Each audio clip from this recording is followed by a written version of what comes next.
আসসালামু আলাইকুম ওয়া রাহমাতুল্লাহি ওয়া বারাকাতুহু। সম্মানিত সুধী, আমরা যে কথা বলছিলাম যে মানুষের মনের একটা আকাঙ্ক্ষা বা স্বপ্ন যে দুনিয়াতেই সুন্দর একটা বাড়ি নির্মাণ করা। আল্লাহ সুবহানাহু ওয়া তাআলা ফিতরাতকে সামনে রেখেই দুনিয়াতে এমন কিছু ইবাদত, এমন কিছু আমলের কথা বলে গেছেন যে ইবাদত আমল করলেই আল্লাহ সুবহানাহু ওয়া তাআলা আপনার জন্য জান্নাতে আগে থেকে ঘর নির্মাণ করে রেখে দিবেন। এরকম অনেক ব্যক্তির কথা হাদিসে মুবারাকাতে আসছে, কোরআনুল কারীমের মধ্যে আসছে, যাদেরকে জান্নাতে আগে থেকে আল্লাহ সুবহানাহু ওয়া তাআলা ঘর দেবেন, সেই ঘর তাদেরকে সুখবর দেওয়া হয়েছে। কমপক্ষে 3 জনের নাম পাওয়া যায় হাদিসে যে জান্নাতে ঘর তাদের জন্য আগে থেকে ঘোষণা করা হয়েছে। সেই 3 জনের নাম কে বলতে পারবেন? চাচা, 3 জন ব্যক্তি আছে, তার মানে নারী আছে এবং পুরুষও আছে, যাকে দুনিয়াতে আল্লাহ সুবহানাহু ওয়া তাআলা জান্নাতে যে ঘর পাবে এই ঘরটা সুসংবাদ দিয়ে দিয়েছে। সেই 3 জনের নাম একজন বলেন তো। আসিয়া এক, আর বেলাল বিন রবাহ, আর 2 জন হয়েছে, আর কই? ওমর বিন খাত্তাব, 3 জন হলো, আর বেলাল বিন রবাহ হয়ে গেছে। আর কি আছে?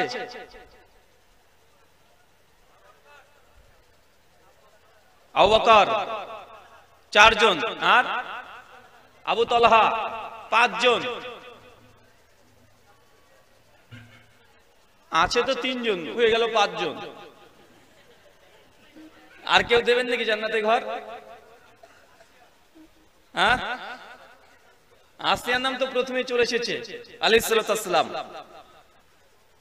মূলত কোরআনুল কারীমের মধ্যে সূরা তাহরিম 66 আয়াত নম্বর 11 তে আল্লাহ সুবহানাহু ওয়া তাআলা আসিয়ার ব্যাপারে তার দোয়া যে আল্লাহ কবুল করেছিলেন এবং তিনি দোয়াই করেছিলেন আল্লাহ, আল্লাহ ফিরাউনের নির্যাতন থেকে আমাকে রক্ষা করো, আর তার বিনিময়ে তুমি জান্নাতে আমার জন্য ঘর একটা প্রস্তুত করে রাখো। আল্লাহ সুবহানাহু ওয়া তাআলা এই দোয়াকে কবুল করেছিলেন। আসিয়া জান্নাতে কি পেয়েছে চাচা? ঘর পেয়েছে। বলতে আসিয়ার স্বামীর নাম কি? ফেরাউন। অনেক বড় আল্লাহর ওলি, তাই না? অনেক বড় আল্লাহর ওলি না?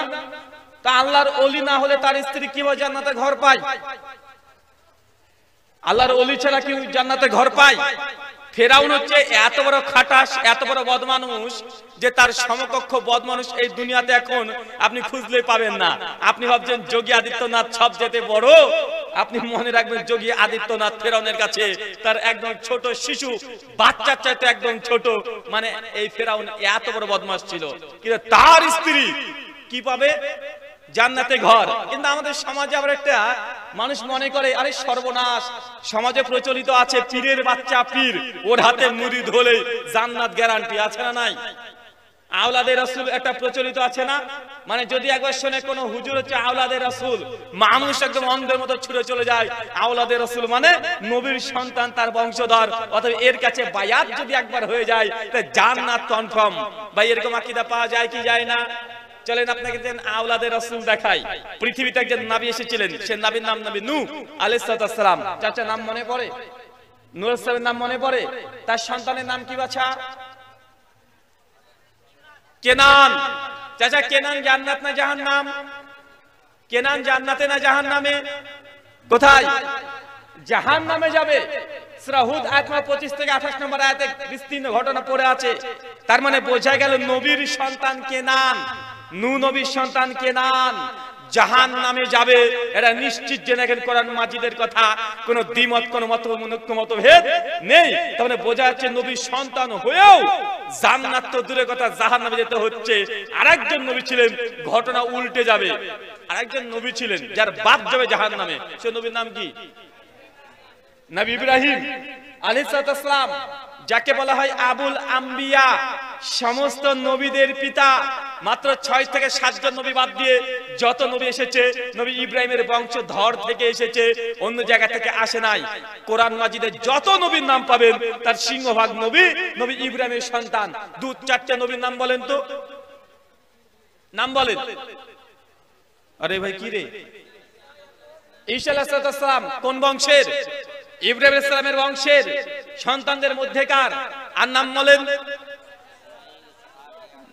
যা বলবেন যত বলবেন, নবী ইব্রাহিমের বংশধর এতই মর্যাদাপূর্ণ। নবী ইব্রাহিম নিজে স্বয়ং একজন নবী, তার একজন সন্তান ইসমাইল উনিও নবী, তার আরেক সন্তান ইসহাক ইনিও নবী। যা বলবেন, ইসহাক তারপরে ইউসুফ উনিও নবী, ইয়াকুব আলাইহিস সালাম তিনিও নবী। মানে যা আছে, মানে বাপও নবী, বেটাও নবী, নাতিও নবী, নবী আর নবী। অথচ এত বড় মর্যাদাশীল নবী হওয়ার পরেও নিজের বাপ কোথায় যাবে? ইব্রাহিম আলাইহিস সালামের বাবার নাম কি? আজর। আজর কোথায় যাবে? আজর জাহান্নামে যাবে। তার মানে আপনাকে এখান থেকে দুটো মেসেজ দেওয়ার চেষ্টা করলাম যে পীরের বাচ্চা পীর হলেই যে জান্নাতে যাবে এই কথা বাদ দিয়ে দেন। নবীর বাচ্চা হওয়ার পরেও কে না জান্নাত যেতে পারবে না, জাহান্নামে যেতে হবে। মানে ইসলাম বোঝানোর চেষ্টা করছে রক্তের সম্পর্কের 5 পয়সা মূল্য নেই, ভালোবাসার 5 পয়সা মূল্য নেই। মূল্য যেটা আছে, যার ঈমান আছে সে জান্নাত, যার ঈমান নাই সে জাহান্নাম। যত বড় বদমানুষ হোক না কেন, তার সন্তান যদি ঈমানদার হয়, জান্নাত না জাহান্নাম? চাচা জান্নাতে না জাহান্নামে?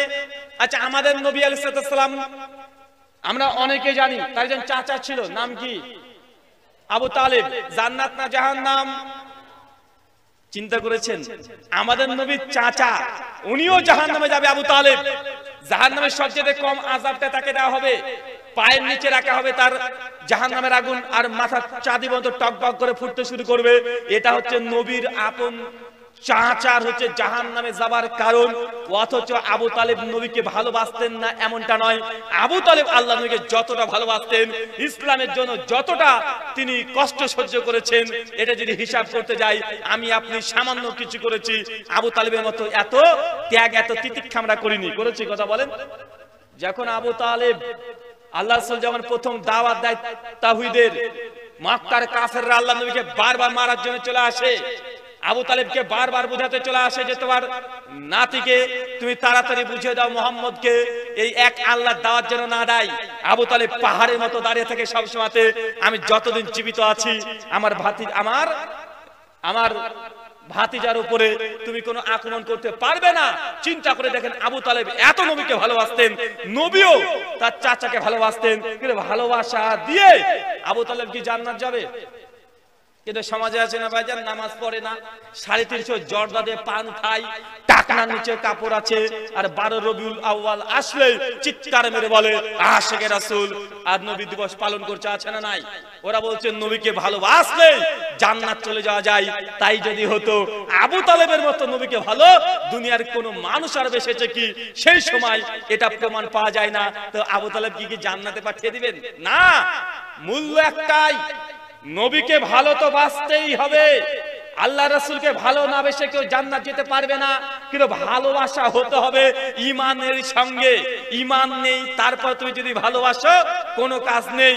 শ্রী শ্রী রবিশঙ্কর উনিও তার আলোচনাতে একটা বলেছিলেন যে মুসলিমদের নবী মুহাম্মদকে আমি অনেক ভালোবাসি, রবিশঙ্করকে জান্নাতে ঢুকে দিবেন?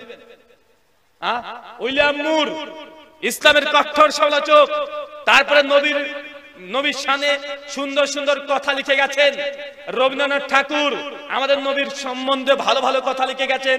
তো ভালোবাসায় তাদেরও ঘাটতি নেই, এই ভালোবাসা দিয়ে কি তারা জান্নাত চলে যাবে? না, ভালোবাসা তখনই কাজে লাগে যখন তোমার ঈমান আছে। কিন্তু তুমি তো বেঈমানের মতো এক ওয়াক্ত নামাজ পড়ো না, অথচ নবী দিবসে পালন করার জন্য মাঠে ঘাটে রাস্তাতে ব্যানার দিয়ে, সাইকেল নিয়ে আর হুন্ডা গাড়ি নিয়ে ডিজে বাজিয়ে চিৎকার দিয়ে নবী দিবস পালন করছো। এটা ভালোবাসা না, এটা শয়তানি। এটা কি? এটা টাটকা শয়তানি। আল্লাহর নবীর আদেশকে লঙ্ঘন করে নবী যা বলেছে তার উল্টো তুই সমাজে চলে তুই নবীকে ভালোবাসতে পারো না। সেই মুসলিম কিতাবুল ঈমানের 195 নম্বর হাদিস, আল্লাহ নবী বলেছেন কোন পুরুষ মানুষের যদি টাকনার নিচে জামা কাপড় প্যান্ট যদি চলে যায়, মাখাদু মিনান নার, তার থাকার জায়গা জাহান্নাম।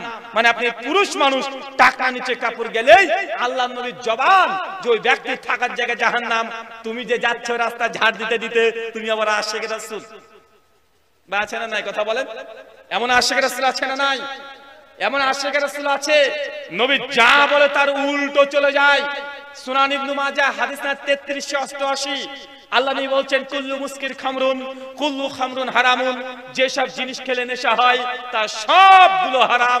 চাচা আপনাকে ভালোভাবে চেনা আছে, এশার নামাজ কোন রকম শেষ করেছেন, শেষ করে দুর্বল গতিতে সুন্নাত নামাজ পড়ছেন, দৌড়তে দৌড়তে দৌড়তে দৌড়তে চায়ের দোকানে চলে আসছেন, এসে আগে এক কাপ চা আর 350 জর্দা দিয়ে পান না হলে আপনি বাড়িতে ঢোকেন না। আপনি এই নোংরা মুখ নিয়ে আপনি জান্নাতের আশা করেন?